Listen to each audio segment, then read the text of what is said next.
Friends, my name is Rabbi Gil Student, and I'm here to discuss with you the internet and its role in a frum adult's life. We're going to discuss a little hashkafa, attitudes, a little halacha, law, and a lot of tachlis, practical tips.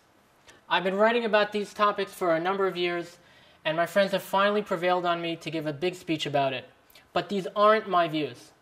Rabbi Yaakov Kamenetsky was once asked how he taught his children to say brachas so beautifully, and he answered that he didn't teach them.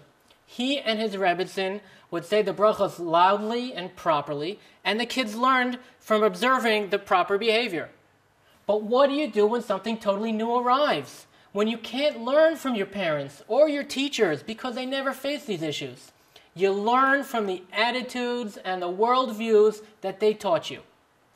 Not with fear, but with a cautious confidence that we learn from our parents and teachers.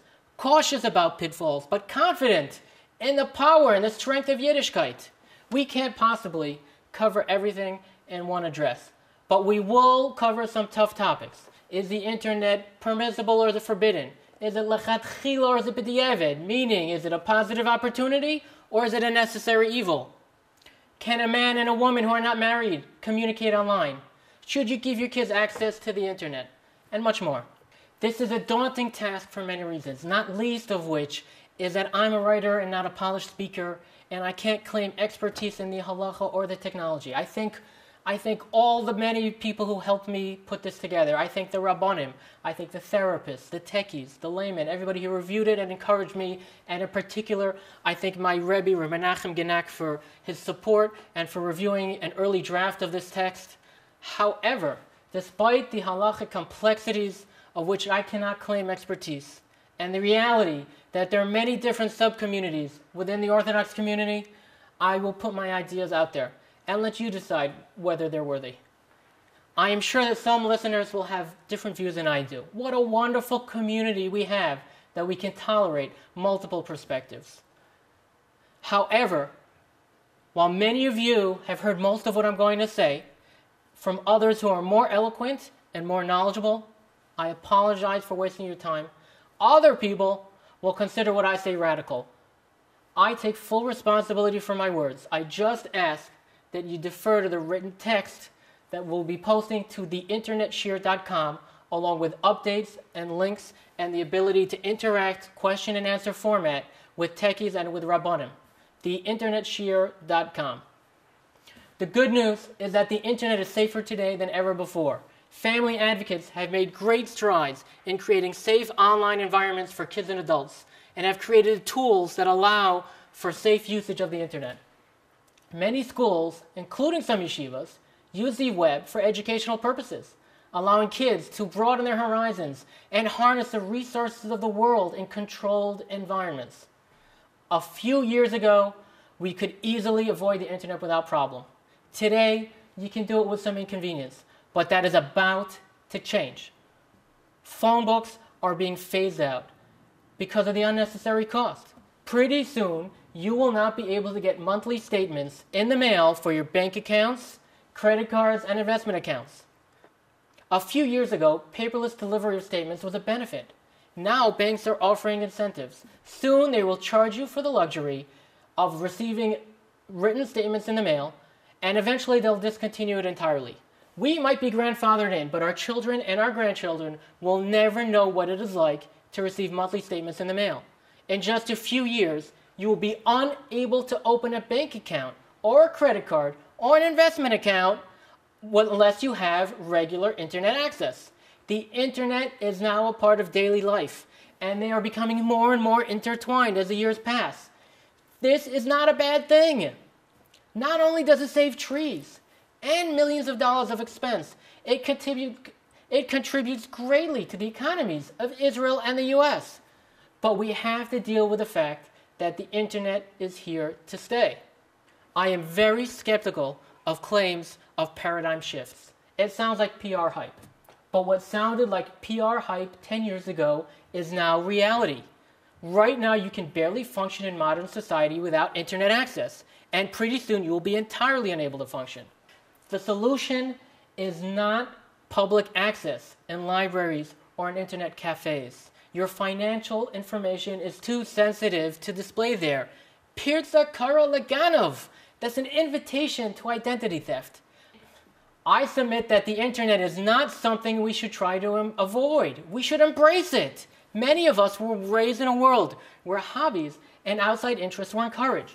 All knowledge was treasured, and intellectual openness dominated.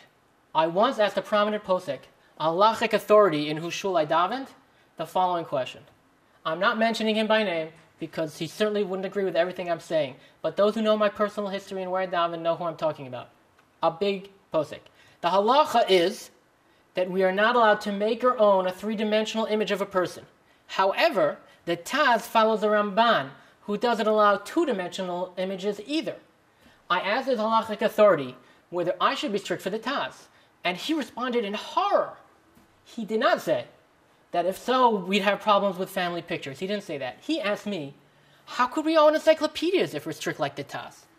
I was surprised, because I didn't own an encyclopedia, and I still don't. But he assumed that as an intellectually curious Torah student, at the time I was learning in Kollel, that of course I'd want to own an encyclopedia. We're an Am Chacham V'Navon. Of course we want all the wisdom available. Today there are no more encyclopedias. Britannica only publishes an online version, and Wikipedia, despite all of its flaws, is a primary source for many seekers.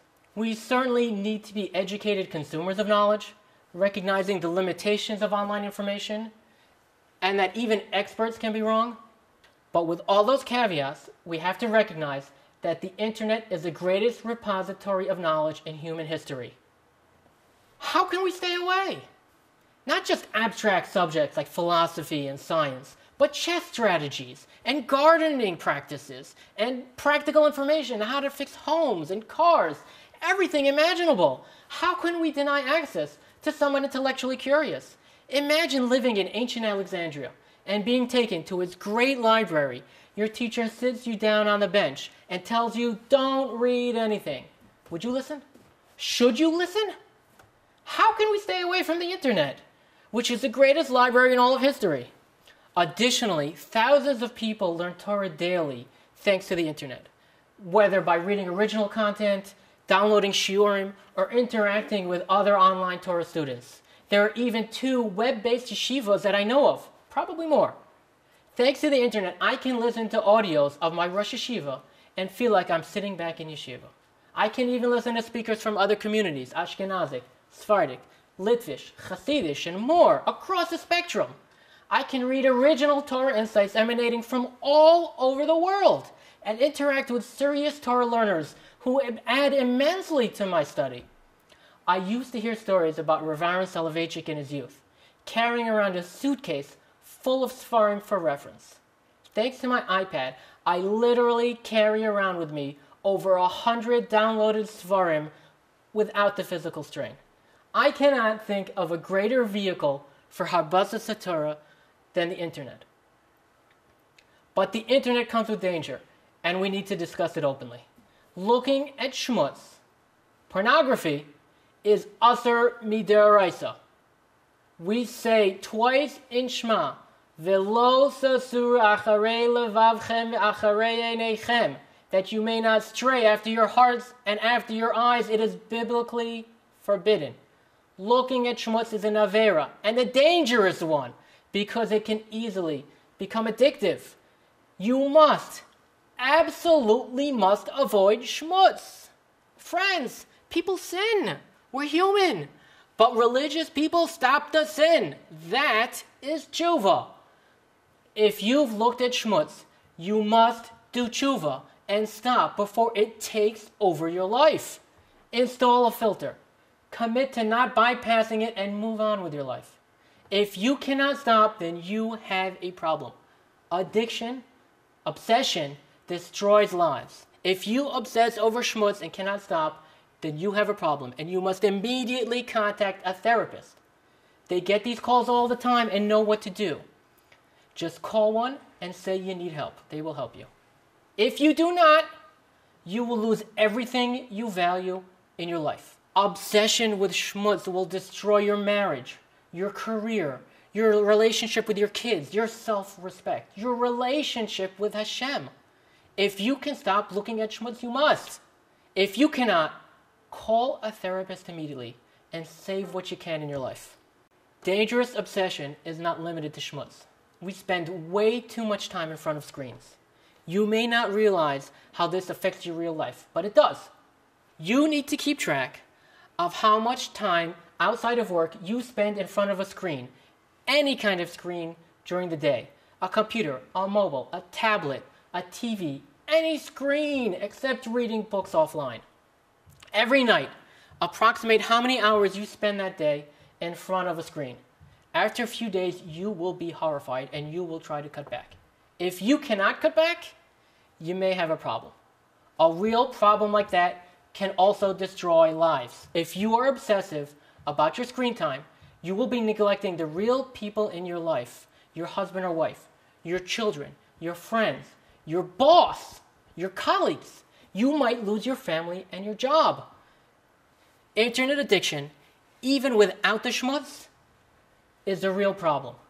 If you cannot cut back on screen time, call a therapist. They know about the problem and they can help you. Do it now before your life suffers. Your family needs you to pay attention to them, to talk to them, to listen to their problems. Your wife or husband needs your loving attention. And if you're single, don't develop habits that will lead to a dysfunctional family life. Do not turn into an internet hermit. You need to live in this world and not virtual reality. Even if you don't have a problem, or you don't think you have a problem, you will still need to look for warning signs. Do you spend more time with a computer outside of work than with people? Do you constantly think about the time you spend online? Do you prefer being online to being with the people in your life? You might have a problem. There are ways to change. One suggestion is to turn off the buzzing on your mobile device. You don't need to know every time you receive an email. For most people, it can wait until you check your email later. And do something even more radical. Turn off the ringer on your mobile phone. The phone call can wait. Focus on what you're doing offline. Read! In fact, maybe you should be reading to offset your time online. While a one-for-one relationship might be asking too much, try reading each day for half the time you spend in front of a screen outside of work. That'll help you in 4 ways. 1, they'll keep track of how much time you spend online, which, as we already discussed, is important. 2, you'll read more. Wonderful. 3, you'll find that you can't read that much, and you'll be forced to cut back on your time online. Also good. And 4, it will help you retain the ability to focus. Friends, read anything, a book, a journal, a magazine. Just read. Many people have commented on the internet's contribution to a shrinking attention span. When you spend all your time flitting from web page to web page, you get used to quick thoughts rather than dwelling on a thought.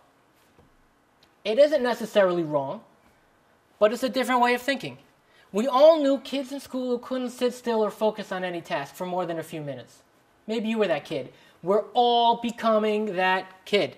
However, if you read a lot, from beginning to end, articles from beginning to end, books, newspapers, it doesn't matter what medium. If you read a lot, you can preserve your ability to focus. You don't have to let the internet change you and the way you think. As from Jews, we have 2 other ways to break away from the internet. The first is the most obvious, Shabbos. We are blessed with 1 day a week when we cannot check our emails, answer our phones, or go online. Enjoy it. Mikarasa l'Shabbos onig. Wonderful. Another way, which I find equally important, is the obligation to set aside times each day to study Torah. Friends, Kviyas Itim La Torah is an antidote to the distractions of the web.